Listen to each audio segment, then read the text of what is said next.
The PC gave us computing power at home, the internet connected us, and mobile let us do it pretty much anywhere. Now generative AI lets us communicate with technology in our own language using our own senses. But figuring it all out when you're living through it is a totally different story. Welcome to Leading the Shift, a new podcast from Microsoft Azure. I'm your host, Susan Ettlinger. In each episode, leaders will share what they're learning to help you navigate all this change with confidence. Please join us. Listen and subscribe wherever you get your podcasts.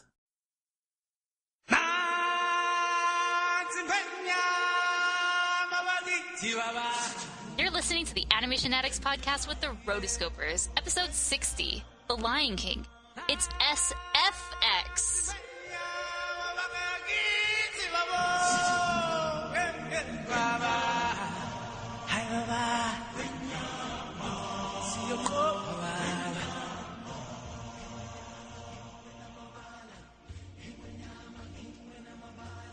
To purchase the soundtrack for any movie that we cover on the podcast, just head on over to rotoscopers.com/Amazon and you can search for it there. But for a direct link to this specific soundtrack, head on over to rotoscopers.com/Lion King soundtrack. Just about everything you could ever want to buy is available at rotoscopers.com/Amazon. The Animation Addicts podcast is a free service to you. By purchasing items at rotoscopers.com/Amazon, you not only get the same great deals on products you are already going to buy, but you also help make this podcast available for many episodes to come. We would like to thank everyone who has given us their support over the years and want to continue doing this for many years to come. So from all of us on the Rotoscopers team, sit back, enjoy the antics, and best of all, enjoy the show. Happy listening. Sapphire sky keeps great and small on the endless round. It's the circle of life, and it moves us all through despair and hope, through faith and love.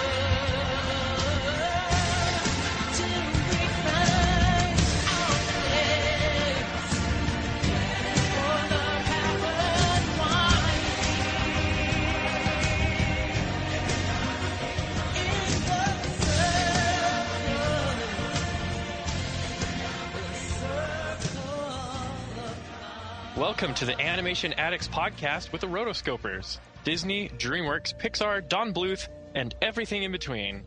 I am your marvelous host, Mason Smith, and I'm here with Morgan Stradling and Chelsea Robson, my two best buddies in the Rotoscopers world. Hey, pal. Hello there. Friend. So yeah, this is as I said, the Animation Addicts podcast. So what we do is we discuss all things animation, whether it is film or TV, and we talk about the news and we talk about what's relevant to animation. On this show specifically, the format is like we're sitting around talking about our favorite animated movies, and we talk about the voice actors, and we talk about the songs, and we talk about all that stuff. And so we have a lot of fun, and we hope you have, if you're a first-time listener, we hope you'll have fun too while we're discussing our animated film for this episode. So today we are actually reviewing The Lion King from Walt Disney Animation, year 1994. And we're super excited, or at least I am, because I've been waiting for the Lion King episode for so long, and I know some of our fans have too. Oh, I've been saving up quotes for a year. It's going to be chock full of nostalgia. No kidding.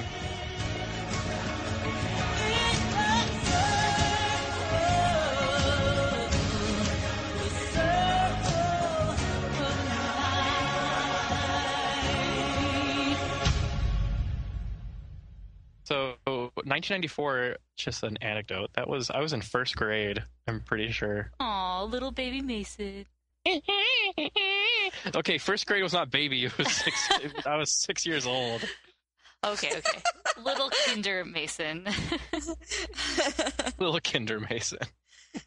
Oh, I totally remember I was in second grade, and this movie was like my movie. And I remember one time specifically when it was coming out on VHS, and we were so excited that it was going to be coming out, and I was talking with this girl next to me, and we were just going back and forth and talking about how I was going to be the very first person in the morning to buy the very first copy. No, I am going to be. And we went back and forth like this for like a week. and it came down to it. I just remember I was mad at my mom because she wouldn't take me to go get it until like 2 o'clock in the afternoon. And I was like, I can't say that I was the first one. It was funny. Wow. Yeah. No, this is how much this movie, like, I was obsessive over this thing when it came to that. I would say possessive also. It was. Well, the thing with The Lion King is because right before we'd had 3 really, really good hits. We'd had Little Mermaid, which we reviewed, Beauty and the Beast, which we reviewed on episode 1, and Aladdin, which we reviewed. And so I think as children, we were just grown up expecting the newest Disney movie to be epic and awesome and fabulous. I agree. And then they started to let us down slightly. Not really me. Anything in the 90s when I was a youngin' was all good and fair game for me. But looking back, I see which are my favorites. Anyways. Yeah. The Lion King is one of those movies I don't remember watching when I was but a kinder mason, sorry. Yeah, but I got a newfound appreciation for it when I started, formally studying animation in school.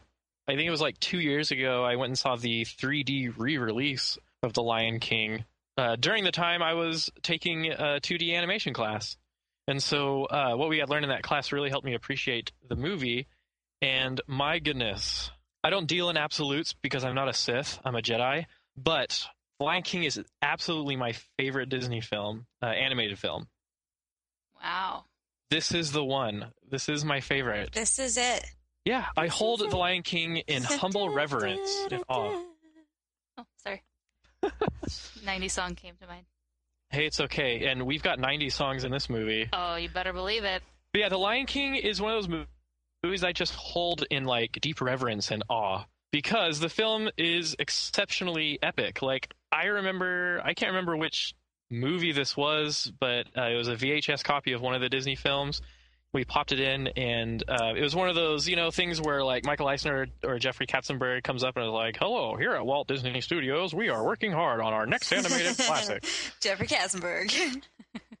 Yeah, The Lion King, and it showed recording sessions with the guys who play Timon and Pumbaa. It showed storyboards. The lion. And, the lion was epic. Remember the right lion there. that they bring into the studio and oh, he's just that's sitting right. there? They literally brought in lions to the studio. So they're all sketching him. Those were the best preview trailers just don't look it in the ever. eyes.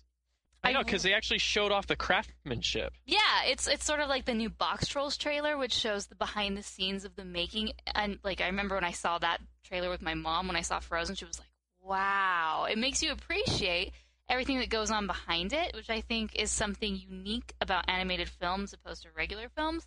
Yeah. So I really, really liked those trailers back in the day because out of all the trailers I've seen in my lifetime, those are still the ones that stand out in my head. I can remember the scene by scene, what was going on, and Lion King was one of them. Oh, yeah. Yeah, Well, as far as general info go, production dates, it started back June 1992, and it went all the way to March 1994. Not bad. 2 years, considering it takes 4 nowadays. Yeah. And they're busting this out. That was just bam. So well, there were 600 artists who worked on the film. So they have the manpower. Yeah. Yeah. It was Disney in the 90s. Yeah, right. So the budget on this was $45 million estimated, and opening weekend domestically gained $40,888,000.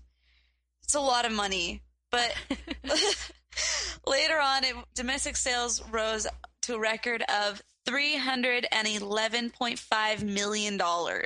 And that record has held up until even now. I mean, even though that's debatable still, even with Frozen coming out and making a bazooka bucks, I think now that they've added the Frozen like sing-along show, it might win. But does the sing-along count as a re-release or an initial release? Yeah, see, I mean, it's all debatable. It was marketed as a re-release, even though the film was still in theaters. Right. I'm like, okay. After a long time in the vault, Disney's Frozen is coming back. Right. 2 days after it left theater. And also when you factor in the ticket prices and such from 1994 to, 2014, it's going to be a big difference. So even then, I'm still going to say Lion King is probably biggest. That's just my thought, but, give Frozen another week or so and it'll probably win. Well, Lion King worldwide has $987 million total worldwide gross. And right now, Frozen is at $864 million worldwide, but it still hasn't been released in China or Japan. And, of course, then they just put it sing-along. And I don't know. That's really only $100 more million to, two big markets. Not that big, but, and it's... I don't know. I think Frozen will beat it. I like to see Lion King stay up top because it was so iconic and big for the time that I feel that it should just stay up there as a record that cannot be beaten. But then again, Despicable Me 2 is in third place, just 17 million behind Lion King. Thank goodness. What? And then, of course, there's King Toy Story 3, which is the only animated movie to gross over $1 billion. Anyways. Oh my gosh. Oh man. So Good times. this film was big, but it wasn't always like that. Let me wind the clocks back for you. The story actually went through multiple renditions and revisions. They brought on at the same time, animators at Disney were working on Pocahontas. And there were a lot of folks at Disney who thought that Pocahontas was going to be more successful than this film, which Don Hahn, the producer, described as, what was it? Hamlet with lions set to the music of Elton John. Well, if you put it that way. It's true to a fault. And around the studio with the animators, there wasn't a lot of initial desire to animate animals rather than anthropomorphic beings and the likes. And even Brenda Chapman, who was brought on as head of story, thought that the story was weak, unsure of when exactly she made that statement along the progression of the story. And Don Hahn, again, he said it was a gamble. They let the teaser trailer out, which was only the opening sequence during the song The Circle of Life. And audiences reacted positively that it made a turnaround, basically, and focuses, I guess, shift to the Lion King. Like I said, over 600 artists worked on the film, and the rest, as they say, is history. Oh yeah, and speaking of story, this was the first full-length Disney animated feature that is an original story. So up until then, I wonder if. Well, what do you mean, kind of? Okay, Fantasia. Well, isn't this based on Hamlet, loosely? Aha! I mean, it's inspired by or has influences, but it's not a direct Hamlet, right? It was. Yeah. Okay, in the book Disney War, it does go into this, and it talks about how, I can't remember whether it was Jeffrey Katzenberg or Michael Eisner, but one of them, in the story sessions, they were having trouble with the story, and they were trying to figure out, okay, how should we go? But then as time went on, one of them, I don't remember which one, but one of them said, I think it was Eisner, that it was basically a Hamlet film. And so they're like, oh, okay. And so it wasn't so much a copy of Hamlet, but I guess you could say they took the flow of Hamlet, of just how things kind of came into play. Mm-hmm. Well, since you got that out of the book, then that's fine. I'm still not. I don't know. I agree with Morgan. There are definitely elements of the story that resemble Hamlet. For example, the uncle killing the king and ascending to the throne, and then the main character kind of being an outcast. And maybe Simba was a tragic hero in earlier versions of the story. I don't know.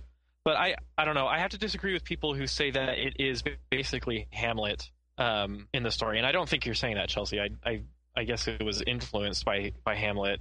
But I don't know. If you look into stuff at like Joseph Campbell's Hero's Journey, and did he do Hero with a Thousand Faces? Yeah. Yeah, so he did those books, which are, I guess, studies on the typical like hero story arc throughout storytelling history. One of the most obvious examples being Luke Skywalker. It's very similar to that, and so to me, they were just taking stuff from, from those old story archetypes. But then again, maybe Hamlet takes from those old story archetypes. So I don't know.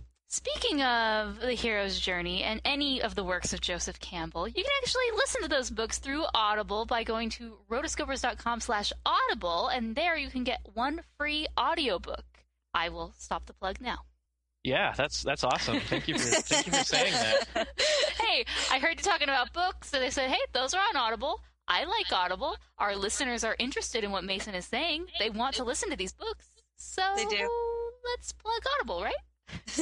You're absolutely right.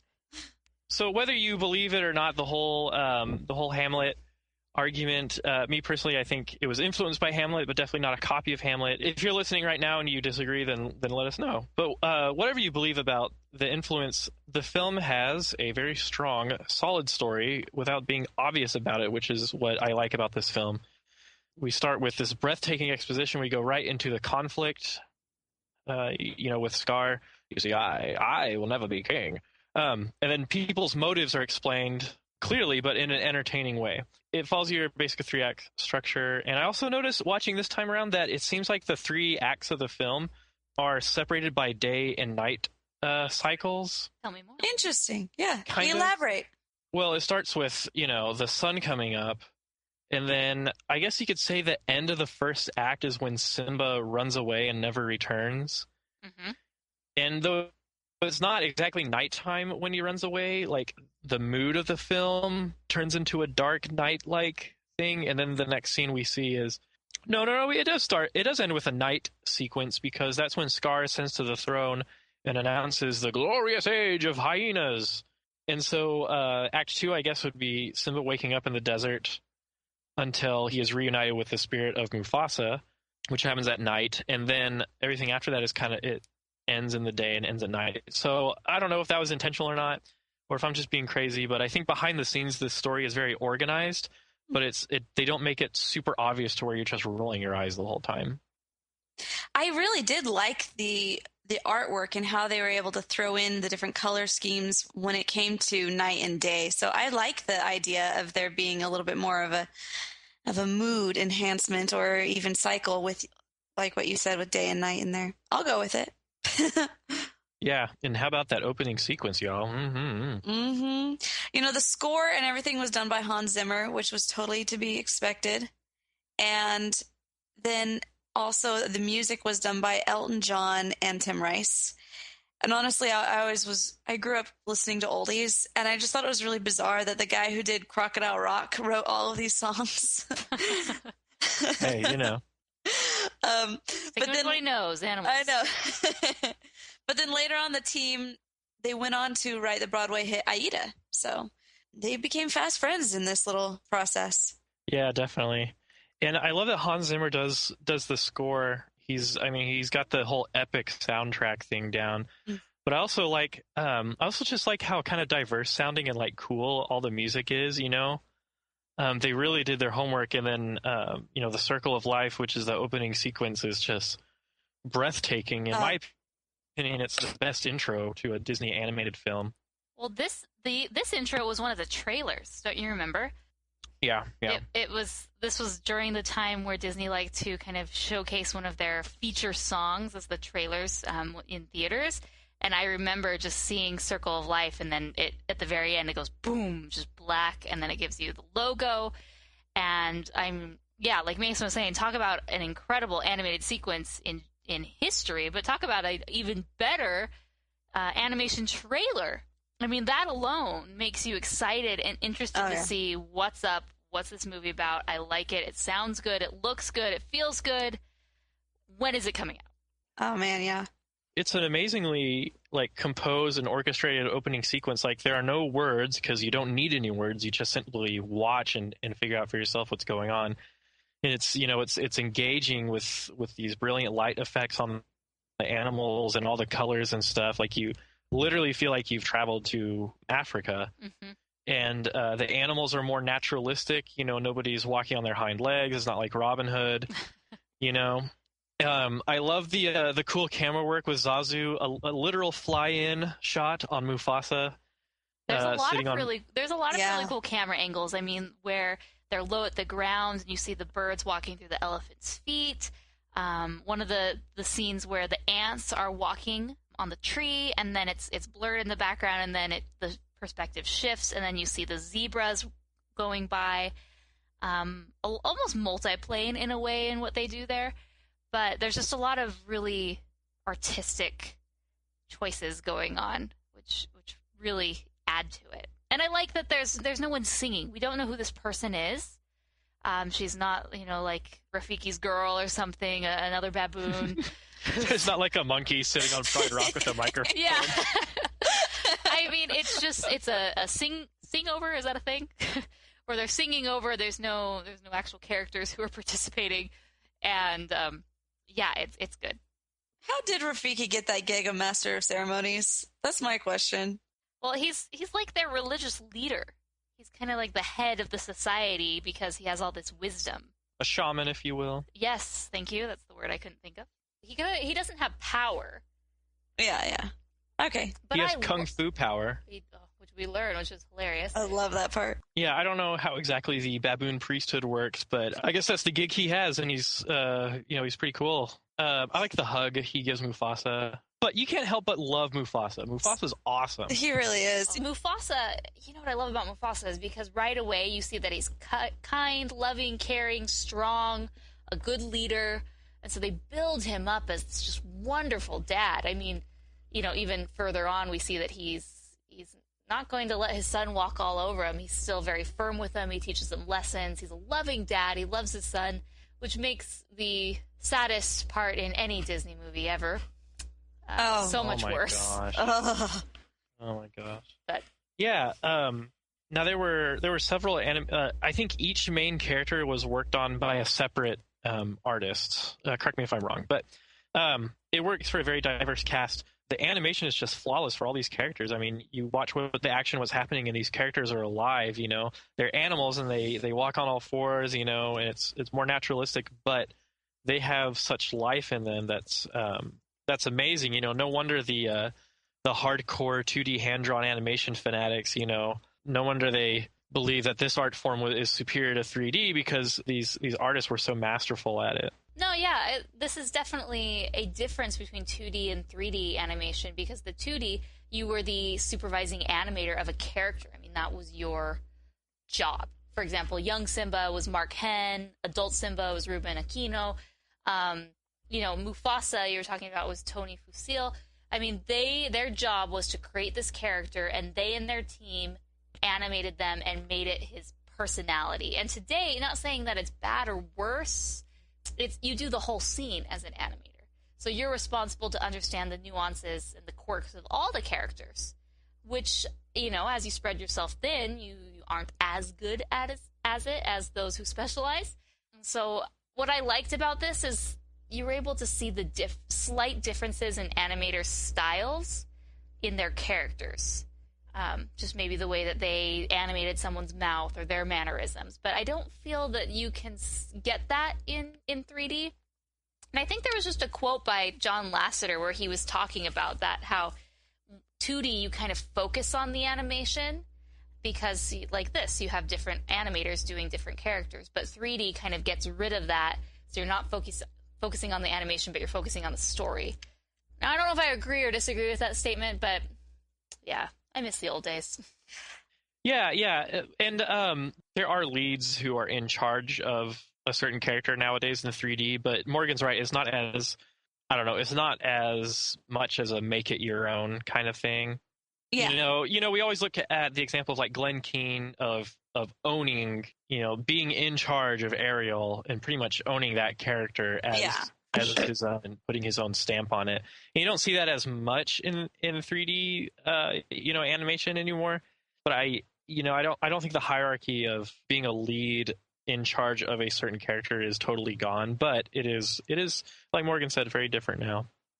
Going with that, another notable animator on this film was Andreas Deja, who is known for his villains, and he sort of became typecasted for, he started with King Triton, who wasn't a villain, and then he moved on to Gaston, and then Jafar, and then he was Scar, and so that became his thing for a while and for a period, that he was just the Disney villain guy. Yeah, and talk about craftsmanship. I love, it's crazy. I always forget that the very next scene after the triumphant opening sequence is Scar. We're introduced to him and the main conflict of the film. Let's talk about this guy. He makes an awesome Disney villain, and the animators really put some serious work into this guy. Like Morgan said, Andreas Deja was in charge of Scar, and his design is just, it screams bad guy, but it's still appealing and interesting. It also screams weasel in comparison to Mufasa. He's just this, yeah. The original story of this actually had Scar as an outside lion, so he wasn't part of the family or anything like that, and that's one of the reasons why his style was so different. But then later on, they thought it was better that's when they decided to make him the brother of Mufasa. That's, I think, where the Hamlet influence came in, is when they brought him in, like, oh, let's make him the brother instead of, and that way it can be more of a, crumbling from within. Yeah, definitely. Well, Scar, in retrospect to Mufasa, looks a lot sicklier, darker, more malnourished, and so it really contrasts the two, and the stateliness of Mufasa, who's king, and then this, weasel guy, like you say. And then his colors are significantly different than any of the other characters and lion and lionesses out there. That is true. And then you get into the extreme details, and his design as compared to Mufasa is very angular, lots of triangle-based body shapes and forms, which is a dead giveaway when you're trying to communicate a villain. And even his body language is like snake-like, he slinks around. And he's not as, thick and muscular as Mufasa. Obviously, he got the lion's share of brains, which makes up for his lack of brute strength. But you know what? I don't think it's because they starve him because no one likes him. I think it's just because he's too lazy to go out and hunt. Yeah. Totally. Well, no, but then the adult male lions don't actually do the hunting. It's all the lionesses. Ah, that's true. So Mufasa's lazy too. Well, no, I just think it shows that where he stands in regards to the other lions, where Mufasa gets all the food, and maybe Scar, as the outsider who's allowed to stick around, which wouldn't happen in reality, kind of gets the leftovers of the pickings. Yeah, okay, that makes sense. And, Scar is a classic portrait of a predatory villain. If you look at his actions through the film, it's very true to life to, I'm not trying to say that he was like a child predator, but he did prey on a child. He did intend to harm a child in the film. But, I've been reading for class, and typical behavior of a child predator will use secrets and guilt to manipulate their victims. And so Scar does both. Check and check. Scar does both in The Lion King, and so he's a very, very effectively designed and effectively executed villain. He's definitely the plotter. I quiver with fear. With fear. And two thumbs way, way up for the acting. I know. Okay, so let's talk about the voice acting. My goodness. James Earl Jones. What more is there to say? There's not much more to say at all. If I could have somebody narrate my life as a movie, it would be James Earl Jones. Mm-hmm. It would be awesome. Yeah. As the old guy from The Sandlot. Or as Mufasa. As Mufasa. Yeah, right. Well, they cast him because his voice is so deep and booming that it sounded like a lion's roar, which, a little bit of trivia here, James Earl Jones actually provided all the lion roars himself for Mufasa. Is that a challenge? Is that a challenge? Temper. He was so good. I love it. If you really want to get into the spiritual nitty-gritty of this film, that he has kind of like a godlike voice, which really fits Mufasa's image in the film. And also appreciate that he doesn't sound too much like Darth Vader in the film, Yes. And then Jeremy Irons was perfect as Scar. Very cool. Okay, so Jeremy Irons, he actually was just cast as Alfred in the new Batman Superman movie. Oh my. Making a comeback. Is he going to have a song for Batman? Be prepared. Please. Dun, dun, dun, dun, dun, dun, dun, dun. Batman's like, yes, my teeth and ambitions are bad. Although I don't think he's going to have the same voice that Christian Bale. Anyway. Oh, jeez. So yeah, Alfred. And then, of course, for young Simba, the totally dreamy in the 90s, Jonathan Taylor Thomas. Swoon. Hashtag swoon. Okay, real quick. Do you remember the show All That? How they had a show, they made fun of talk shows, and there was one called Whatever that was being filmed in the girls' bathroom. And then they would have like cardboard cutouts of Jonathan Taylor Thomas, and they would like swoon every time they heard his name. I do not recall. Am I the only person who remembers this? Was it cable? If it was cable, it never happened for me. Nor that's I. right. You didn't have cable. Yeah, Morgan and I, that's why we understood each other so much, because we were the outsiders. We were the hyenas without cable.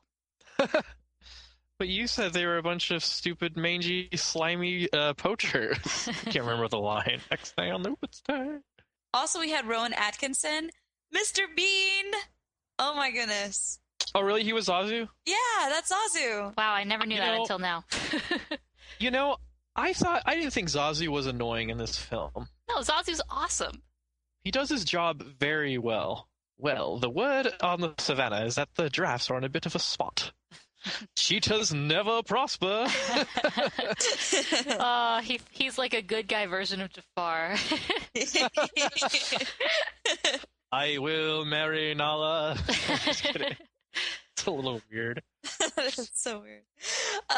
But okay, when they came out with the re-release of this on DVD, I believe, is when they had the Morning Report song that they have. Shudder.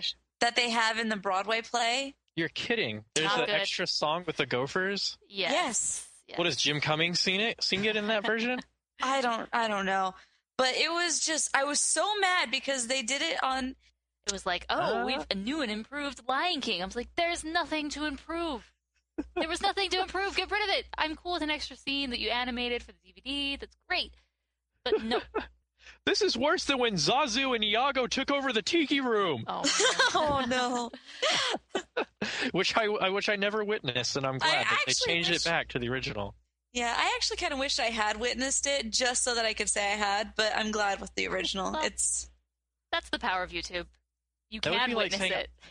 That'd be like, true. Yeah, that would be like horrible, like saying I witnessed the Hindenburg or something. But anyway, of course, Zazu cannot marry Nala because she is betrothed, intended, affianced to young Simba. One day, you two are going to be married. Best line ever. I can't marry her. She's my friend. And this is where Zazu starts going through a lot of abuse. It starts with the pouncing lesson. Pouncing lesson! Oh. And Mufasa just like turn around. With his finger. That's really funny. And so I think that Just Can't Wait to Be King is a really cool song. I like how all the animals change in form. Like they suddenly get really cartoony, and then the colors are just all over the place in this song. You know, all the animals get really silly. Everybody look left. Everybody look right. So why do you think they did that? Why do you think they changed the color scheme? They changed the actual design of the characters to make them a bit more, It had to go with the Crocodile Rock. That's just how the music goes, and you can't have real animals, lifelike animals, like they had in the beginning opening scene. It's got to be a little bit more fun, and just it definitely catches your eye more though to the change of everything. Yeah, it really wouldn't have conveyed the childlike state of mind of Simba during the song if it was just hey, we're back on the savannah and a couple of rhinos are nodding their heads to the beat. It had to be something spectacular for this type of song. And as I said earlier, I think it kind of reflects Simba's state of mind while he's singing. It's kind of a reflection on him. So if everything gets more vibrant, everything gets more childlike and a little more lighthearted, than the solemn assembly that was the Circle of Life. Yeah, definitely tells us what's so great about the water hole. The water hole? So great about the water hole. I'll show you when we get there. Oh. Mom, can I go? What do you think, Sarabi? I like how Nala... I like how when Sarabi makes Simba take a bath, He's like, no, and she just bites his head and lifts him up and puts him down. See, that's going You're messing along up with my vein. a little bit of more realism of it's realistic in a way, like that's actually what would happen, but it's still cartoony and it's fun. I really liked how they played off that. But we can relate to that because symbolically our moms do the same things when they make us take a bath. I'm sure they wish they could just grab us by the head and throw us in the tub. And then cut to the elephant graveyard. Oh dear, Wow! said too much. Oh yeah, wow. Shh, so what are we gonna do about how are we gonna ditch the dodo? And then look at some you really two. good. Little seeds of romance blossoming in the savannah. Your parents will be thrilled. I love it. There's some really good lines in this part. Right before the mood gets really dark again. I love the hyenas. They're like really good henchmen and women. Oh yeah. But I like the three hyenas because they really complement each other. There's like the two kind of scheming ones who are on the ball. They're pretty ruthless. And then there's, of course, Ed. That's Cheech Marine as Bonsai. I always forget the girl hyena's name. Shenzi? Shenzi, yeah. Bonsai was Cheech Marine. I guess they were going to replace Shenzi with like a boy hyena that was going to be Chong, whatever his name is. They were going to reunite Cheech and Chong. Cheech Marine was available to do the voice of a Bonsai. Chong, he had his hands tied, I guess. I'm just kidding. But yeah, he wasn't available, and so they stuck with Whoopi They stuck with Whoopi Goldberg, who is such an angelic actress, who usually plays, a more benevolent, good character, and now she's kind of a ruthless killer in this film. Do you know what we do to kings who step out of their territory, or what do they say? Who come into our kingdom? Step out of their kingdoms. Yeah. So we'll just be on our way. I love how Zazu thinks he's getting away, and then just a paw just comes and snatches him out of there. Yeah. I snatched you out of thin air. And then all the way to the Birdie Boiler. Zazu has obviously undergone the Birdie Boiler before. Yeah. As his dialogue suggests. Poor guy. And then you get the class- no, not the Birdie Boiler! Yeah, and then you get the classic cartoon blast off into space with embers trailing from your butt. Zazu's like, looks like Team Rocket's blasting off again! Just kidding. That's very Disney. I think that happens a few times. Mm-hmm. And, then it gets dark. They start chasing the cubs, real. And they say, boo! Here, kitty. And then it gets real serious because Simba, slashes at Shenzi, and then you hear that, growl, Mm-hmm. And they're starting to kind of show their more animalistic, carnivore side. So very well executed. And then Mufasa saves the day. Well, it wasn't exactly like they was alone, Scar. Yeah. And I tell you what, I do not want to make Mufasa mad. Mm-mm. I just don't. It's like you don't want to make Optimus Prime mad. You don't want to make Mufasa mad. Yeah. How do you think Mufasa found out about this? He was just realized that they'd been gone? Gopher. The gopher. The gopher. They know all. Now, I think is after Zazu gets through the Birdie Boiler, he ends up going to find him. That's always what I thought. That was a lucky shot. He birdie boiled all the way back to Pride Rock. There should be a deleted scene. There should be a deleted scene where Mufasa is like, well, Sarabi, how's it going? Sitting around and then.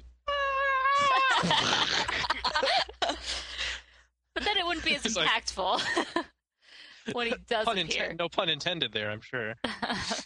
That would be the deleted scene, I think. But in all seriousness, this is another instance of Mufasa just being the best ever because he was angry because he was afraid that he was going to lose Simba, and then reproving betimes with sharpness, he showed an increase of love afterwards. Textbook, if you know what I mean. Father-son moment.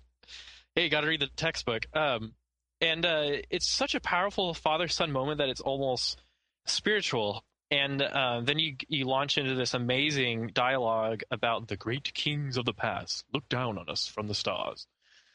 Yeah, it definitely turns the whole situation. I mean, this movie's great because it can go from really funny, really quirky out there very serious and dark, and then it goes to this moment where it's serious, it's teaching a lesson, there's a moral. I like it. It's good. Yeah, yeah. So Mufasa's just great. Just great. And then, goes, nobody messes with your dad. Oh, and then they play. Play. I loved how quick it went from being very just in the moment, very not solemn, but just like you said, we're saying almost spiritual, to being just a fun daddy-son moment where they're just playing around and they're back and forth to we're friends again. Mm-hmm. It was just so touching, so nice. Yeah, I think we could all kind of take a parenting lesson or two from Mufasa here. Who would have thought? But anyway, yeah, so it's so cool. And again, the night theme, that kind of connects major events, turnarounds in Simba's life, which is interesting. And under the same moon, Scar is plotting his strike on Mufasa and Simba. What are we supposed to do? Kill Mufasa? I love it. I love that line. Precisely. Sorry, folks, I can't do a good Scar voice. Boom, boom, boom, boom. Oh, the beats in that one were so great too. See, that's what made the song so good, like you were saying, is that they stuck to form with the tribal beats and the African influences throughout. Not to pick on Frozen, but Frozen didn't really do that too well. It kind of went into more standard Broadway, modern, and didn't continue the tribal elements of the culture or whatever. And that's what makes these songs so much different and fun and just good. Yeah, and this is a amazing villain song. By the way, have you all ever heard the unofficial Disney villain song album? No. I think you can hear it on like Spotify or Pandora or whatever weird online thing you can do. Mm-hmm. Yeah, it's got some cool stuff. I mean, of course, it's got the staples, Ursula, it's got Scar, but then it has this like weird cut song that Yzma sings in Emperor's New Groove called Stamp the Light Out, and it's horrible. It totally does not even fit. And I'm so glad they didn't put it in the film. But yeah, that is in there too. I don't know where they dig these things up. And it's totally out of place, but it's kind of a cool album, I guess. It's got Oogie Boogie and all that stuff. So right before this song, apparently there were intro lines that Scar had, but they were cut because the plot changed. And it was originally like a monologue of Scar, trying to decide on using the hyenas to do his plot or not. And they were cut because they wanted to show that the hyenas were used to entrap the cubs earlier, so it would have been kind of stupid because it's like, well, you already kind of used them, so why are you monologuing about using them again? You got me monologuing. Did he have time to heal him at a Pokemon Center before using him again? But anyway, he's like one of those lame Pokemon trainers that you encounter in the game that just have like 4 of the same Pokemon. Oh, yes. The take my Clefairies. It's like all you do is catch Clefairies? What a horrible life. Like, diversify. You can't have the same type. Our marketing major here. Hedge. We gotta hedge those bets. That's funny. It's a well choreographed song. Like, it's cool to think that these 2D like hand drawn scenes were all like choreographed.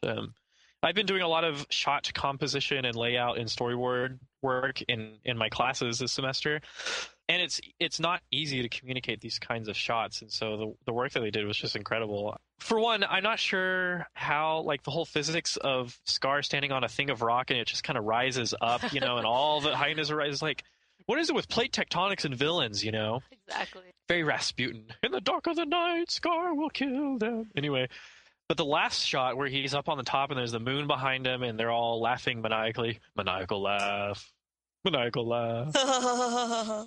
And the shot is just perfectly composited because in the foreground, midground, and background, you all have elements that kind of envelop them into this it kind of frames them, and then everything's kind of well balanced. Like, it's just, I wish I could have like a blown up HD still of that shot that I could have as a background. I don't know, computer background. I don't know. It's probably one of my favorite Disney villain songs. Even the colors change into this eerie green, which is a kind of an off-putting, edgy, evil kind of color. I mean, look at Rasputin. As much as we knock Rasputin, you're pretty much giving him a lot of credit here. Well, Rasputin is a good study on the typical animated villain, you know. We knock His execution as a villain, like within the story of Anastasia, that's another story. He's terrible. Yeah.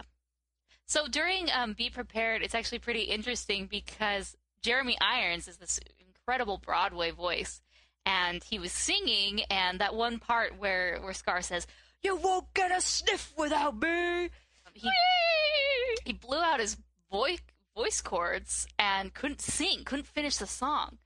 And so they brought in the ultra uber talented Jim Cummings. Cummings? Yes. Oh, there he is. Under your thumb, Scar. You know, he's like...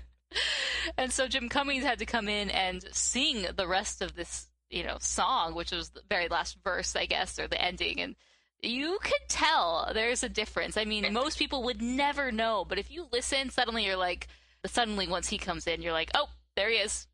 Yeah. As I was listening, I was like, there's Jim. Hey, Jim. I know, we're like totally into this guy.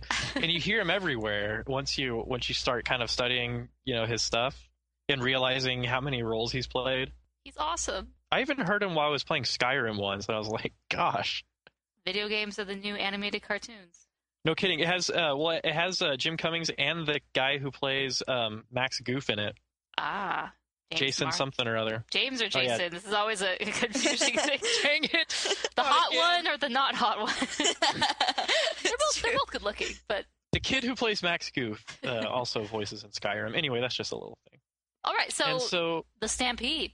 This is another epic scene where they go into the gorge, and this is, you know, Scar being a child predator, as Mason has pointed out, and lures Simba down there to teach, you know, and Simba's practicing his pouncing on that weird iguana who's down there, or whatever that thing is, and then says, "Oh, wait, I'll be right back," and lets him stay there, and then, boom, Stampede. A sort of a father-son thing.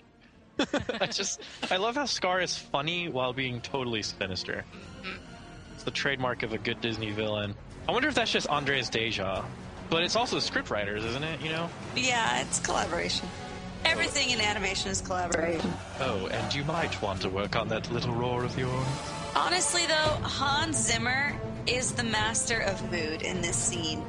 Yeah, the scene is totally epic, and the way they pulled off these wildebeests was that they're, you know, it's actually cel-shaded CG objects, procedurally generated is what they call it in the business. And it's pretty amazing how they did it. And then the software was actually revamped for doing the Hun's Charge sequence in Mulan. I think it's just so cool that they were able to figure this out. I love that moment where Simba sees the herd coming down on him, and it just like does this crazy zoom in on his face, and it's like this look of sheer terror. And then, like Chelsea said, Hans Zimmer just creates a moment of like total dread at that moment, and it really sets it up for a powerful scene. Look, Saya, the herd is on the move. Odd. Definitely from the moment that stampede starts, your blood is just pounding. Like, you are so afraid for Simba, for Mufasa. They still don't let your emotions take a rest, because you've got the betrayal, and then you've got, of course, Mufasa's death. In the moment when you realize that, just like, Dad, you gotta get up. I cry every time. Oh, I know, because it's so sad, because Mufasa's so benevolent and just wants to do the right thing, and so everything about him is genuine. And then this horrible, horrible thing with his brother. I mean, I wonder if he saw it coming. I mean, he always kind of knew there's that interaction between them at the beginning, so he knew he was kind of a loser. But you don't expect it to come to that. And so right there in that moment when Scar digs his nails into Mufasa, Ew. and then just throws him off. I mean, you know what I really appreciate is that they didn't hold back on these parts. Like, oh, that would be too scary. Oh, that, digging your claws into someone else, that's not good. That's violent. I mean, they pushed it, and I mean, I really want to know the conversations where they talk about, should we kill the dad, or if that was even or a how discussion. should we? Yeah, exactly, because they had to know this is it's gonna kill people. Not literally, but eat them up inside. I feel bad. Well, at this point, they're like, if you're gonna do it, you gotta go all the way. And something like that, you do have to just milk it for all it's worth. And between the voice acting, between the animation, and the score, it's just amazing. It takes true work and art and just skill to be able to, bring so much emotion out of one scene. Yeah, and as if Simba wasn't vulnerable enough, I think the part that gets me is where he doesn't know what to do. No one's coming to help him, so he's just totally helpless, and he just kind of huddles under Mufasa's paw and is sobbing there. And right at his most vulnerable moment, who should come? Scar, who totally sticks the knife in and twists it by laying the blame on Simba, using everything that Simba holds dear against him. Simba just doesn't know what to do, and so, Scar tells him, run away, And then, of course, he sends his assassins after Simba. The scene really turns into kind of a refiner's fire kind of thing with the imagery of all the thorns and stuff. He runs away, and then I guess we kind of come into Act 2 here, I guess. Honestly, I agree that this is just a huge part, because how do you beat this guy? Well, the thing is, with Scar and Simba doesn't realize that he needs to beat him at this point. Right. It's not about, like, I can never beat Scar again. I mean, he's just too powerful, and look what he did. It's to him. This is all turned on Simba, and Simba really lets that get to him and believes it. Once again, how do you beat this guy? You can't. He is top villain. I mean, he takes every emotion and turns it against you. Just insane. Yeah, definitely a master manipulator. Excellent villain, mate. So then they go into sort of this dry, crusty desert, which very quickly they go from savanna to this just barren wasteland. And, of course, there's always places that people don't want to go where people inhabit, so deserts are usually one of them. Gotta love AZ. Simba is passed out, vultures are considering him dead, and they walk up, and definitely provides a lot of comedic relief in this moment where the plot has gotten really heavy. Jeez, he's a lion! Gee, he looks blue. I'd say goldish brown. Timon and Pumbaa are amazing, cute sidekicks without being annoying. You know what I mean? Totally. And they don't even play him off as annoying. They're just this amazing comedic duo. I think the voice actors who do Timon and Pumbaa, they originally tried out for the hyenas, and the directors thought they were so funny that they cast them later as Timon and Pumbaa, even though they didn't make the cut as the hyenas. And I'm glad it stayed that way. Yeah, that's interesting. It's just the perfect big guy, little guy, smart guy, dumb guy. Lenny and whoever of Mice and Men. C-3PO and R2-D2. There's so many of these classic duos. We never change. And exactly. And then Hakuna Matata is such a fun song. Why? When he was a young warthog. When I was a young warthog. Very nice. Right. Thanks. He found his aroma had a certain appeal, dude. He could clear the savannah after every meal. I'm a sensitive soul. Though I seem thick-skinned. And it hurt. My friends never stood down with. And oh, the shame. He was ashamed. Had a change in my name. Oh, what's in a name?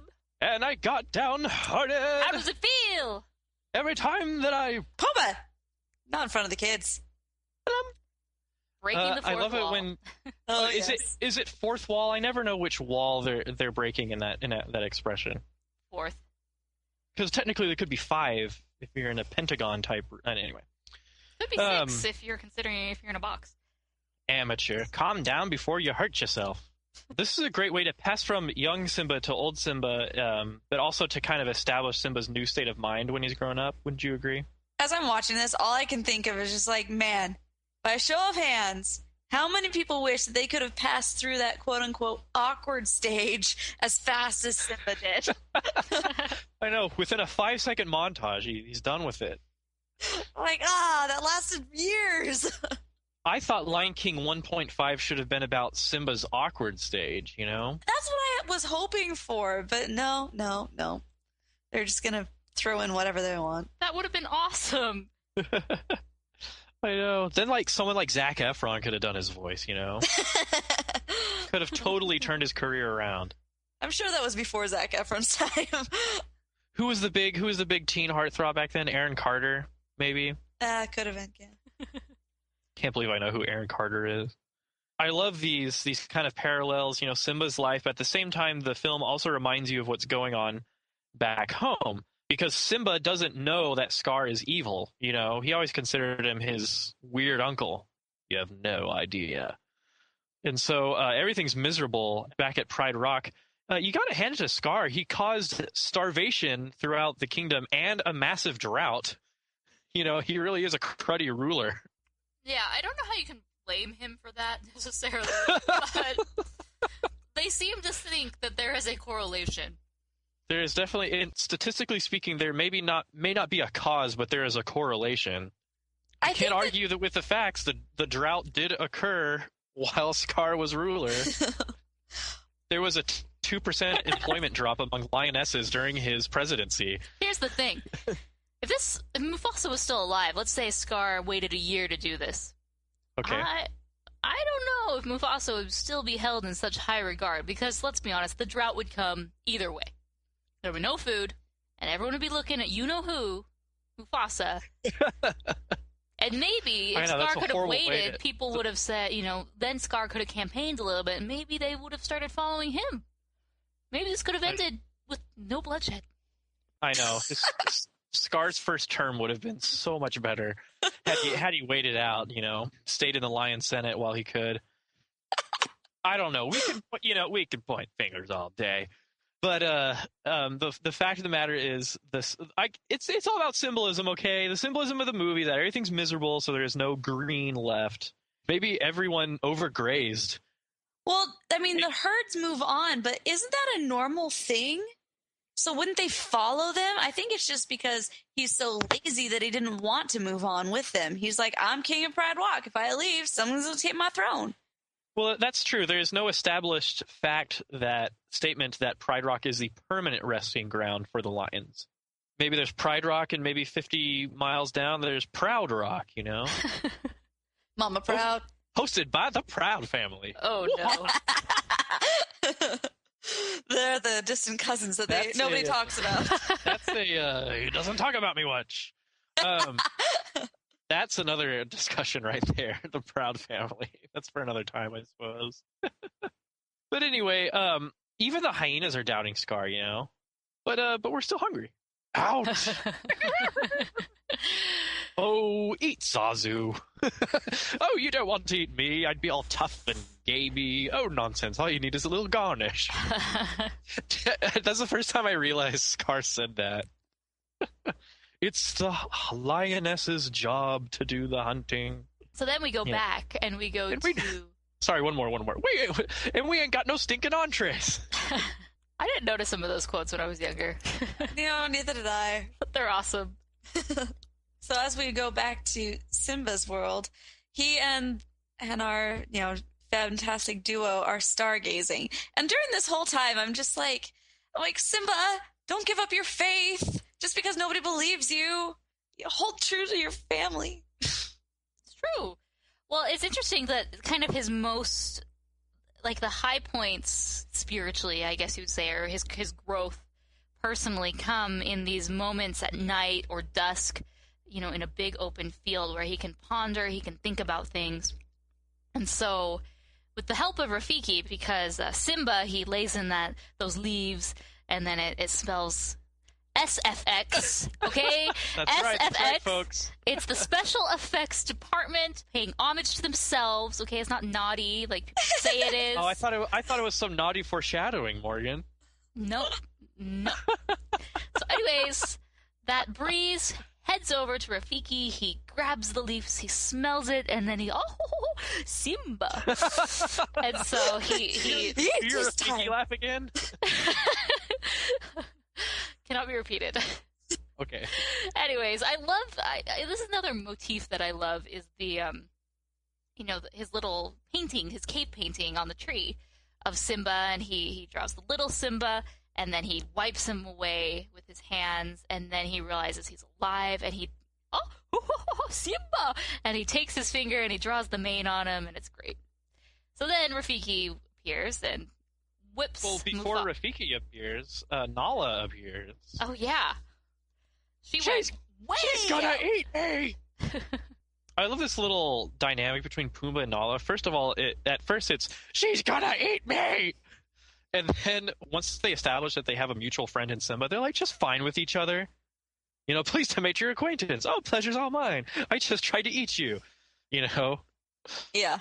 I love how they bring in that mechanic, once they bring the woman into the picture, Timon, it starts, you think you know a guy. My question is, why isn't Nala considered a Disney princess? I don't know why Nala isn't considered a Disney princess. I think she's a great role model. She's independent. She has a sense of what's right and what's wrong. Here's the thing, Mason. It's because little girls can't dress up as her. Therefore, you are not a Disney princess. They can't have... Merchandising. All right. But still, I can see what's happening. They get, Can You Feel the Love Tonight? I like it. I think it's a cute song. I hope so. That thing sold millions. So many things to tell her. The truth about my past, impossible. She'd turn away from me. Matthew Broderick voice nice there. Matthew Broderick voice. That was awesome. I love Matthew Broderick. The only thing I don't like about this film, and I don't like it, I just don't like it, is Matthew Broderick as the choice for Simba's adult voice. I think we've talked about this before, but I had no idea that it was him until in high school. Yeah, no. And it was from that moment on, I was like, oh, Matthew Broderick. I don't know. It's just kind of, maybe it was when he was still, too young. Now when I watch it, I half expect him to be like, I always thought there were big balls of gas, and then Simba's just like, life moves pretty fast. If you don't stop and look around once in a while, you could miss it. Pardon my French, but Timon is so tight that if he stuck a lump of coal up it... Never mind. What the... Sorry, I'm just reading Ferris Bueller's Day Off quotes as if I was Simba. Nice. But anyway, sorry. It's just because I can do a pretty good Matthew Broderick impression, apparently. Yeah, please do more adult Simba quotes. Please. Yeah, pretty dumb, huh?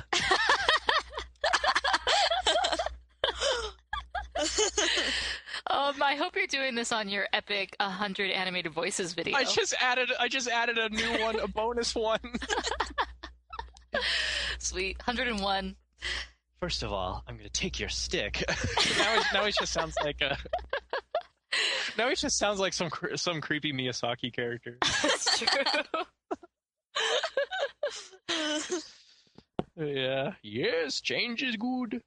Yeah, and so he kind of has a little argument. Oh, their first fight with Nala, where Nala's like, you have to rise up. You have to be king. You are Simba. My gosh, pull yourself together. So how long do you think he's been gone? 1 or 2 Edna years? mode there. I don't know how long the maturity period is for a male lion. I feel like it's just a few years. I mean, it's not even... It was more like 5 minutes, but yeah, I guess it's been a few. Right? Years. Maybe it's that magic 7 years. Ocarina of Time. Nice. Hey, that's Hero with 1,000 Faces right there. This will be another discussion, but it's going to happen. We gotta talk Zelda sometime. Oh my gosh. Special bonus Zelda episode. It's coming at you guys. Mason Morgan special. Thank you for leaving me out of it. Sorry. Well, when we do the Kingdom Hearts episode, we'll talk to you, Chelsea. I don't even do Kingdom Hearts. Oh man, I'm sorry. I have no input to go into any of this stuff. You guys want to hear my current ringer? Sure. Okay. I will play it for you.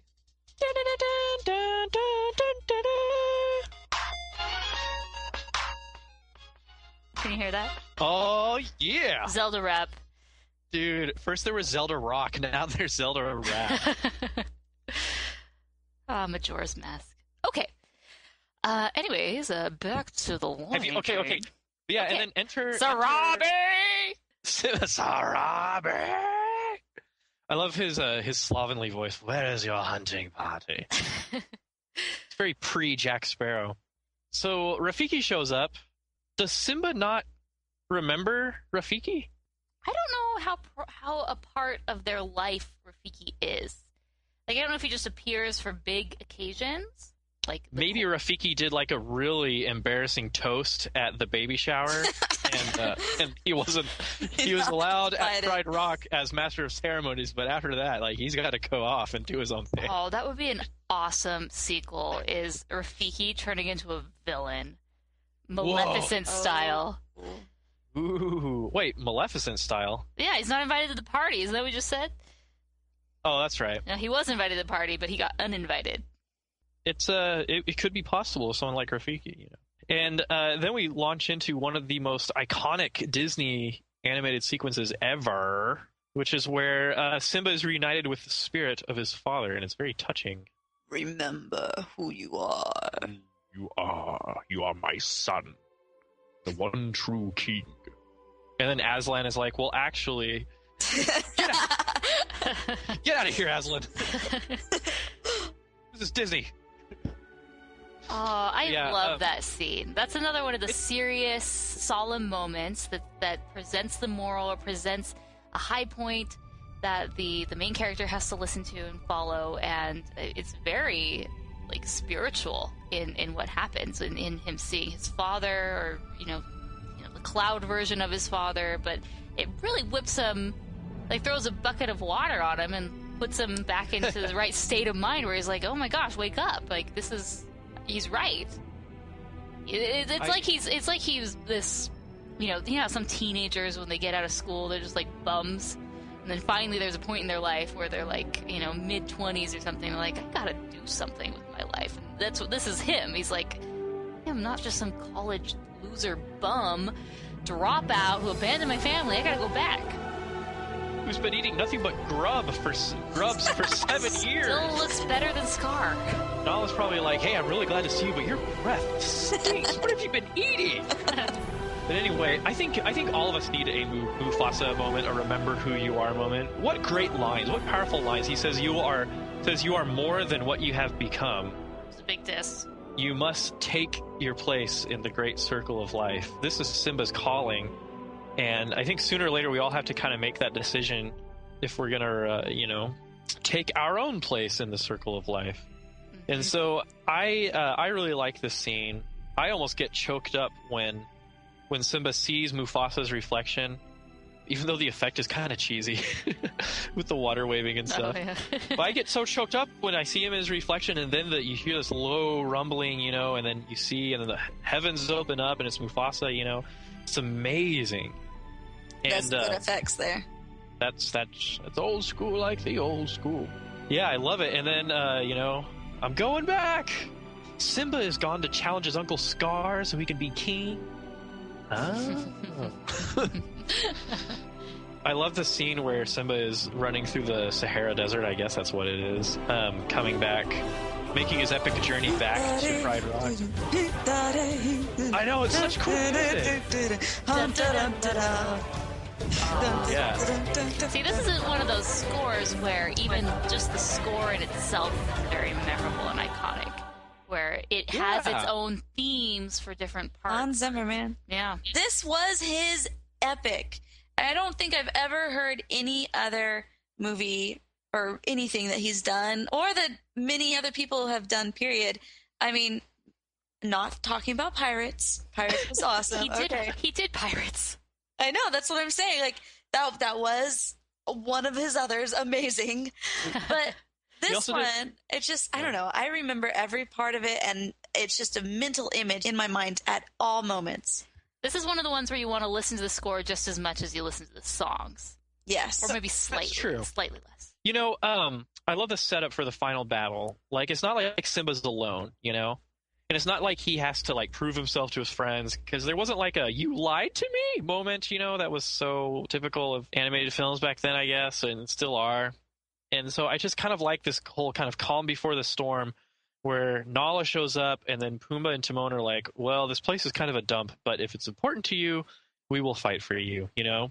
Mm-hmm. And it really sets up for a final battle, complete with the impending thunderstorm, which is a dead giveaway that someone is about to die. I sound like Mr. Pricklepants analyzing all these film elements. But everyone has their own role to play in the final battle as, so what's your plan for getting past those guys? Live bait. Oh, hey. What, do you want me to dress and drag and do the hula? Yo! You're aching. Yep. For some bacon. Yep. He's a big pig. Yep, You can yep, be a yep. big pig too. Oi! I mean, we talk about fantastic villain songs, but honestly, this is the best sidekick song out there. There's no other sidekick song that can compete with this dress and drag and do the hula. Have you ever heard the song in a different language? No, but I really want to at the moment now. ¿Qué quiero que haga? Vestir de mujer y bailar la hula? Wow! I heard it once in Argentina. Someone had a CD of Disney songs, and they had the Spanish version of almost all the Disney songs. I don't know how they compiled it or what, but they had this song in Spanish. It was just ridiculous. Or as they say in Argentina, ridículo. Or as they say in Hogwarts, ridiculous. But anyway, I like it. I like how everyone thinks it's Mufasa, for one. The symbolism there. Mm-hmm. You hearing me? Yes. You understand the words that are coming out of my mouth. Mm-hmm. So even Scar, he's taken aback, and then he sees Simba. I'm surprised to see you alive. And then Simba doesn't know the truth about Mufasa's death, but he knows that Scar has ruined things by causing a massive drought and starvation. Scar is even trying to manipulate Simba here with bringing back to mind the blame that Simba was responsible for Mufasa's death. And the sad thing is that Simba still believes it, but the good thing is he's taken responsibility for it, you know? Yes. He's like, oh, Simba, you're in trouble again, and this time. And then Scar, he lets his guard down, and he lets Simba know, I killed Mufasa. And then the horrible flashback. I like how did Simba leap back up off of that cliff, man? That That's was some serious upper body strength. serious, man. I mean, he's sitting there, he's just struggling away at it, and then all of a sudden, I have motivation. I mean, my life was nothing, but now you're a liar. Yeah, murderer! So they can hear you. And then the battle starts, It's not a good final battle unless you're surrounded in a pillar of fire. Oh, No kidding. so good. And then the slow-mo action, what?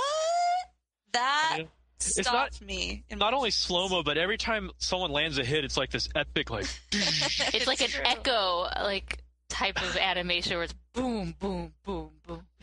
yeah, Right. I love it. I think the fight's really cool. It definitely shows off the savage, the brutality of the fight. And then poor Scar, he falls for the oldest trick in the book. You never go for the big aerial attack, Uh-huh. Speaking of Zelda, has Zelda not taught Scar anything? But there's always a button you can press right at the last minute, Here comes Ganondorf with his fireball attack. Then he just with your sword bounces back at him. Zelda and The Lion King are more similar than you'd think. I would almost think that Ganondorf was Link's uncle. But anyway, Again, for another podcast. your mother was a Gerudo and your father smelt of elderberry. But anyway, it never works in films. I'm gonna get you. Slow motion, big aerial hit. Well, bam, counter. Yep. Exactly like how it how- happened. I like how Scar tries to turn the tables on the hyenas, and then that comes back to bite him in the butt, literally, with his untimely demise. My friend. My friends. You sound like Radigan there. I know, right? Laughed again. That's what friends.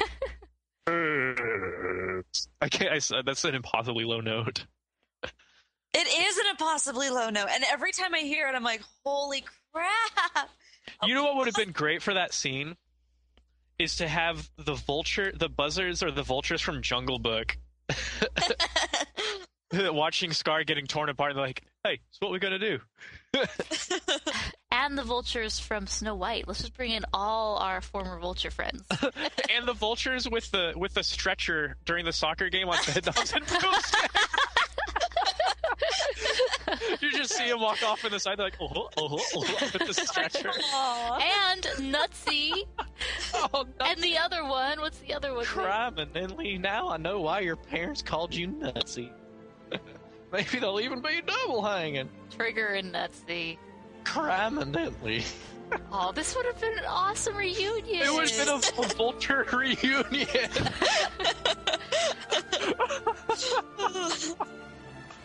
I hope our listeners think this is as funny as we think.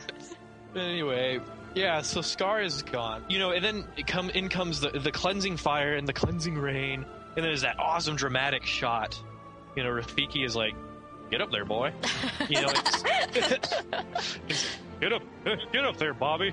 And Simba is like, dun, dun, dun, dun, dun, dun, dun, and then he sees the symbol of the skull washing away through the gulch, and it's all very, very spiritual, and then just that big full-on Aslan roar, and everyone joins in, and he asserts himself as the rightful king, I know. New beginnings in 10 seconds. Well, yeah, I mean, if Scar could have waited, again, another 10 minutes. Okay. This guy is the king of bad timing. How did the fire even get there? Was there a lightning strike? Yeah, there was a lightning strike and it hit like this dead tree. Oh, cool. This is when King Louis should have taken his chance, Oh, yeah. He wants that man's red fire. Well, apparently the fire scares Shere Khan out of his wits, but the lions are just like, meh. Which is why Shere Khan is nowhere near. There are no tigers in this part of the movie. Cool. I like how it all wraps up as it completes the circle of life. And where's a new baby? Oh, it's a girl. It's a girl. It's a girl. A girl.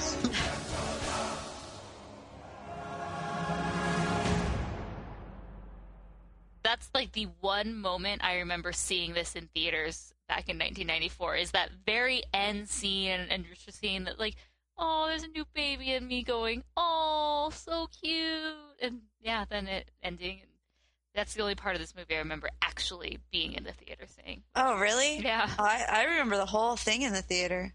Where were you? No, I mean, I also remember seeing it at least one time in the dollar theaters.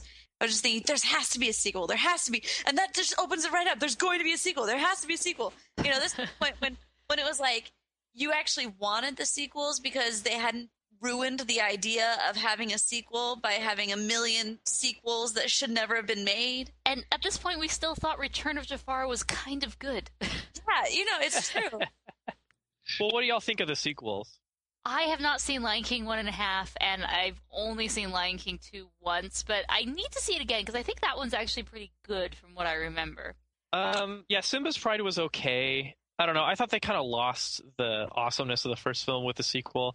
Although you do get some cool stuff with, like, the outcast lions who were, like, supporters of Scar, I suppose, or Scar's family, I don't know. And I like the whole West Side Story kind of thing with Nala and Kovu. Lion King 1.5... Oh, sorry. Whatever her name is. Kiara? Wait. Keanu? That lion The baby girl? one. The baby one.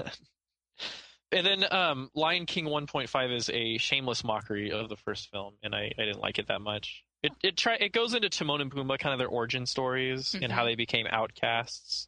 Then it's like they're watching the show, what is it? The Mystery Science Theater 3000 version.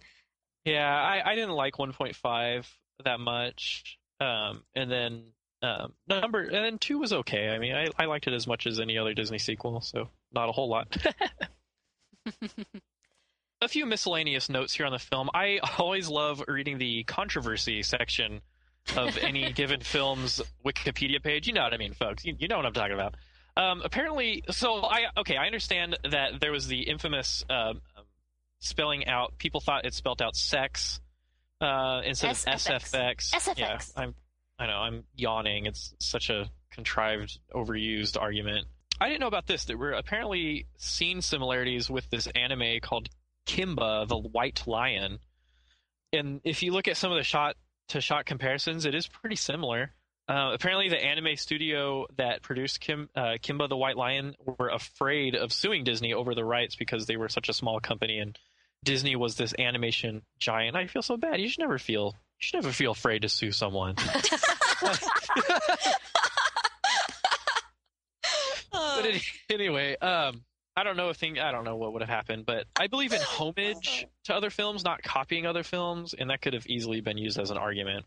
You know, Matthew Broderick was a fan of Kimba the Lion, and apparently he thought that the movie was an adaptation of Kimba the White Lion. Ooh. So anyway, and then this was the best one. Apparently there were hyena biologists who boycotted the film because of how they portrayed the hyenas as dirty, slimy, managing poachers.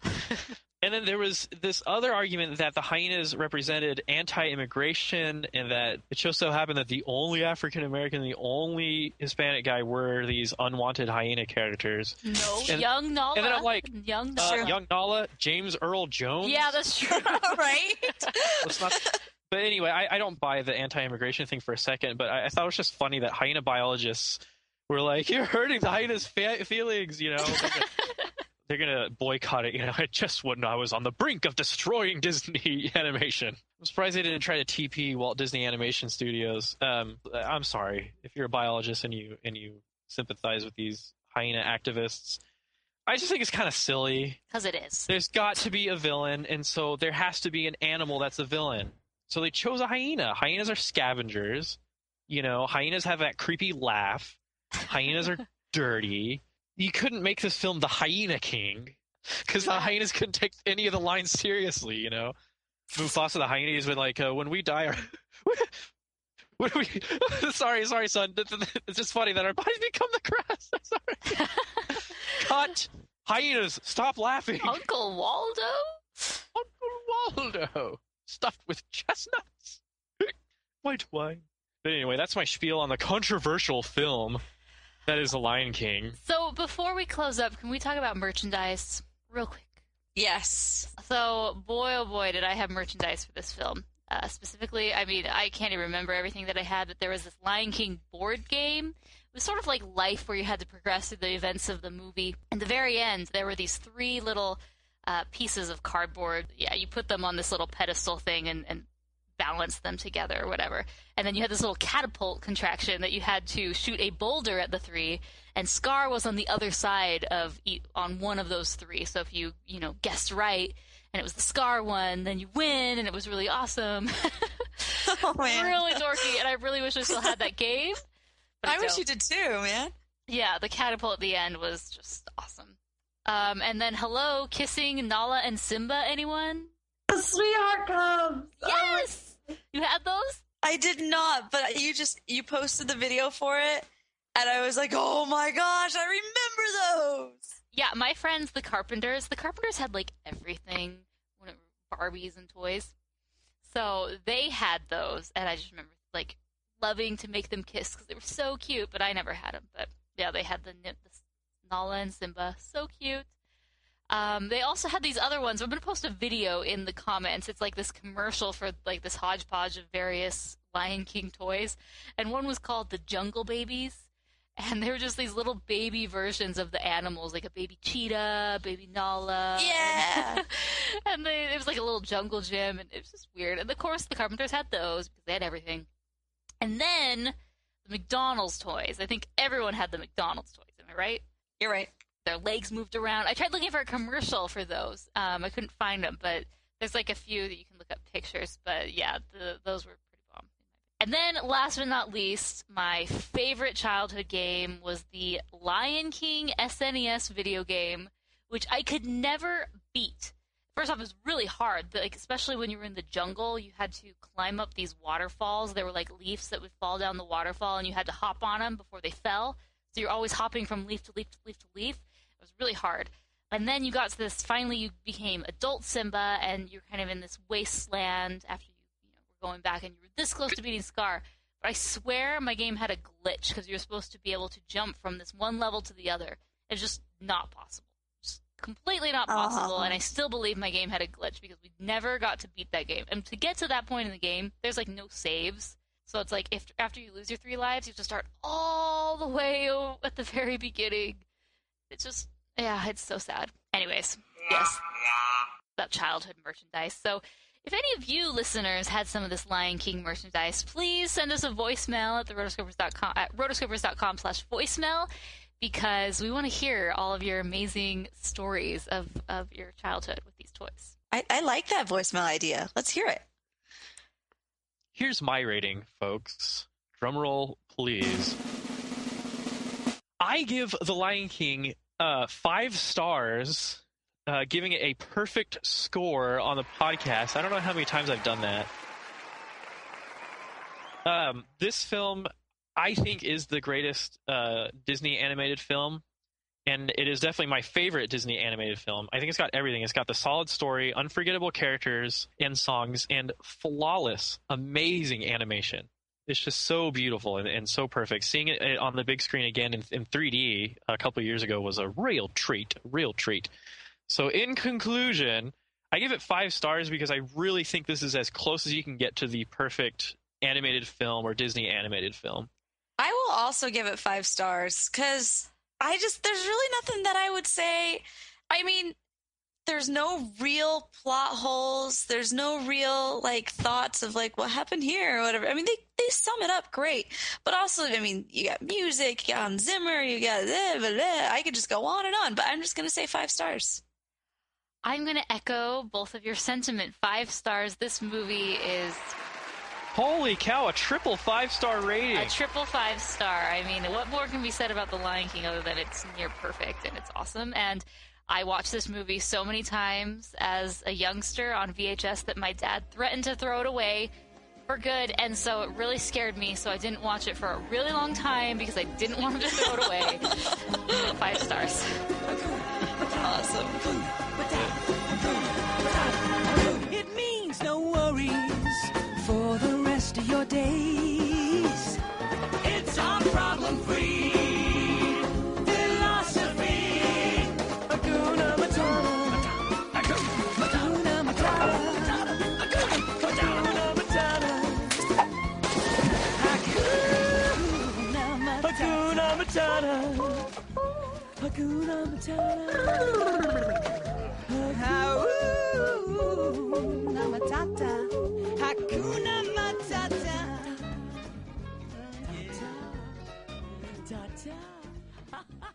So speaking of voicemail, we received 2 voicemails talking about The Lion King. The first one was from the Twitter handle Kronk. So I asked Kronk what his favorite sidekicks were, and this is what he said.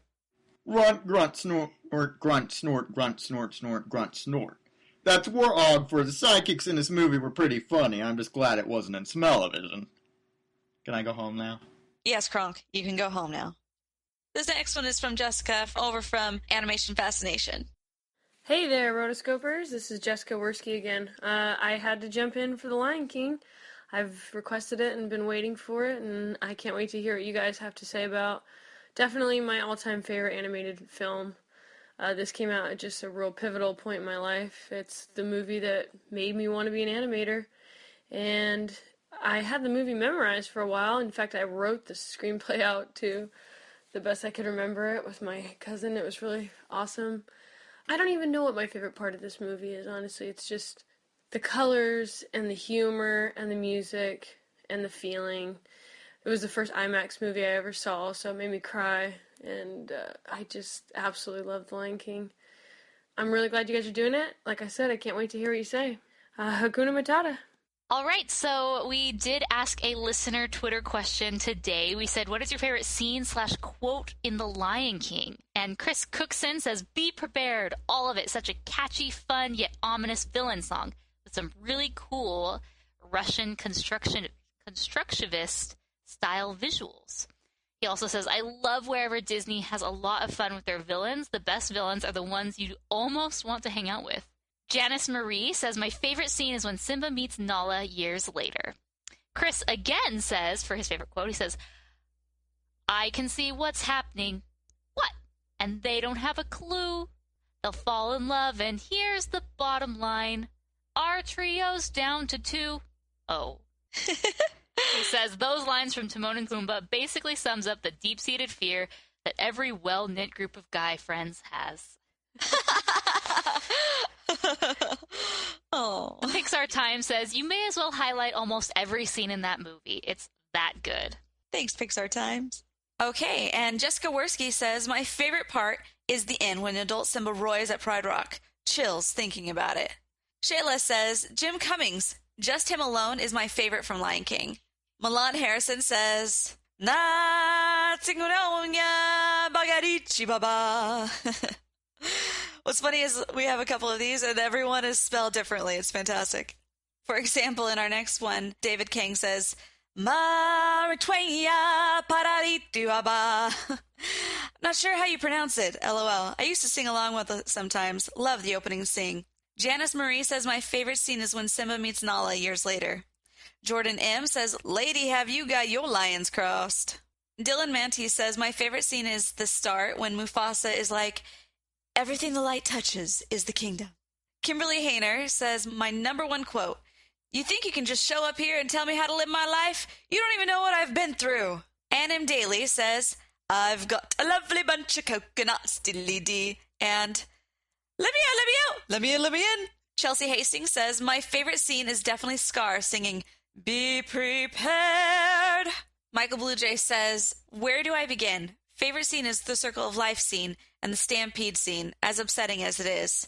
He continues and says, my favorite quote comes from anything by the hyenas and most dialogue between Timon and Pumbaa. Castles Cape's Clone says, I'm a sucker for the emotional stuff. It may not be my favorite scene, but the most powerful is when Mufasa dies. Simba's reaction is so visceral. You can really feel his pain. Amanda Williams says, Be Prepared is one of the best Disney songs for one of the greatest Disney villains. Al the blogger says, he'd make a very handsome throw rug. Amanda Williams, Zazu, I told the elephants to forget it, but they can't. Elijah Harry, long live the king. All right, this letter is from Suzanne, and she says, I read on Twitter that you guys are recording the Lion King episode right now, and I just wanted to share my thoughts on the amazing movie. It is possibly my favorite Disney movie classic. Even though it's like having to choose your favorite child, I think it has to share with The Little Mermaid, Mulan, Jungle Book, and The Beauty and the Beast, Lilo and Stitch, Tangled, and, oh, I could go on forever. Well, let's just say that it's definitely one of Disney's greatest. I fell deeply in love with it again when I watched it in cinema when it was re-released in 3D. I must have watched The Lion King hundreds of times, and I literally know every single line from it, in German and English, and I even know some lyrics in French. My love for this movie even made me famous among my school friends because I cried several times during the musical that we watched during our student exchange in London. Anyone who has a chance to see the musical, go for it. It's fantastic. On Twitter, you asked about your favorite moments and quotes of the movie. I love the opening of the movie. It is so beautiful and practically perfect in every way. If I had to choose one scene, that would be it. But I also love Simba and Mufasa's dialogue on Pride Rock. Everything involving the hyenas, Scar's, Simba, it's to die for scene. Pumbaa chasing the bug, Simba walking up Pride Rock into the rain, and of course, every song. I'm also a big fan of Andreas Deja, the animator of Scar.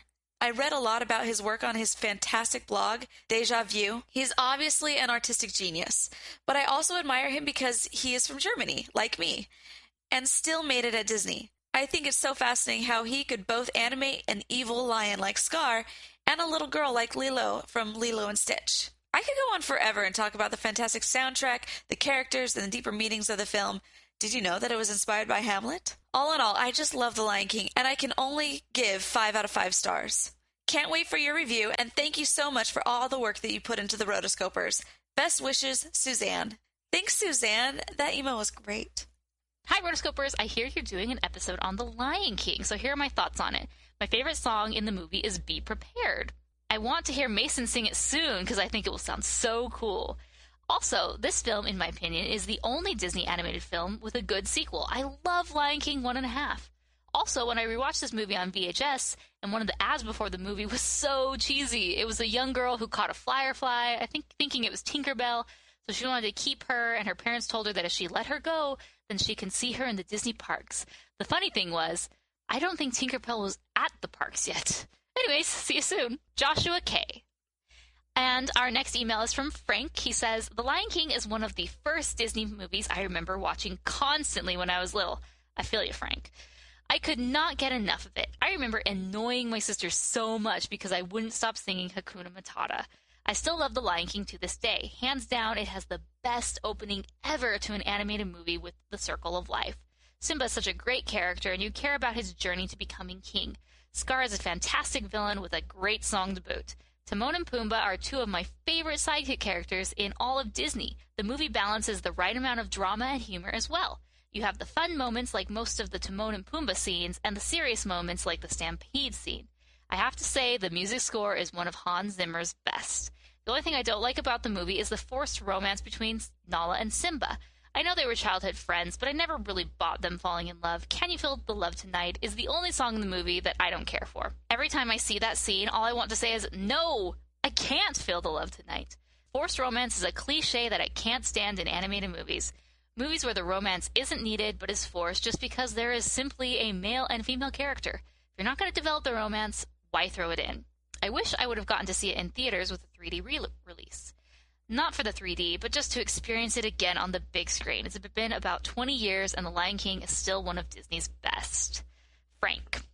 Thank you, Frank. I completely agree with nearly everything you said. I got to see The Lion King re-released in 3D, and I think I talked about it in one of our earlier episodes, but I just love the experience of seeing that movie of all the movies on the big screen again. It was really exciting and fun, so they need to do that again. All right, guys, that is our episode for the Animation Addicts podcast. This was actually one of our most requested episodes. People have been begging us to do The Lion King forever, and we are really glad that we got to, because I think we had a really good discussion, and it was just fun to be back together like Shenzai, Bonsai, and Ed. I'll let you guys figure out who Ed is of the bunch. Oh. Point taken. Anyways, you can follow us online. Just go to rotoscopers.com. That is our website where you can find all of us, where we have an amazing crew of news writers. Every day we have news stories that keep you up to date with the animation news in the animation world. You can also find us on Twitter, Facebook, Tumblr, Pinterest, and Instagram, all those good fun places. So we're Rotoscopers on all those things. Don't forget to subscribe to us on iTunes. That really helps us out when you subscribe and listen to us on iTunes. And if you do listen to us on iTunes, please, we would love it if you left us a review. It really is one way to support the show, and we haven't had any reviews for a while. So if you're one of those people and you don't have a review, just hop on your iPhone or your phone and just give us a little review. Honest, we don't want to have you say, give us a 5-star if you don't think that we're a 5-star, but give us what you think we deserve, and we really appreciate it. And of course, you can also find us on Stitcher Radio. You can find us on our individual locations. I'm Morgan Stradling on Twitter. Chelsea is Chelsea Robson on Twitter. And Mason is Mason MSTX on Twitter. The next episode, episode 61, is going to be The Last Unicorn. Get those emails ready. We also have Spirit, Stallion of the Cimarron. And, of course, our user-voted episode, Hercules! Hercules! This is what we call our horse phase. And it's going to be awesome. So get ready, everybody. So again, we're going to be doing The Last Unicorn next, followed by Spirit, Stallion, and Cimarron, and then Hercules. So if you have thoughts on any of those episodes, you want to give us your reviews, be sure to email us at therotoscopers@gmail.com or send us a voicemail at rotoscopers.com/voicemail. And of course, you can call us on your phone and leave a voicemail at 406-646-6575. Thanks for listening, guys, and until next time, we are the Rotoscopers. I wonder how loud I can be in this recording studio, because like the graduate students are right next door. Like there's only a wall separating me, so I don't want them to come and be like, "You filthy mudblood," you know. Totally. Anyway, and then I'll be like, "Dobby is a free elf." Who you call an oopid stay? Anyway. I walk on the wild side. I laugh at the face of danger. Ha ha ha! Dude, that was my hyena. Dem hyena. Yeah, I got you. I did it too, but I was on mute. Oh. Oh, sorry, Dang it, we Chelsea. could I have was done it wondering in why it was just me and stereo. Morgan.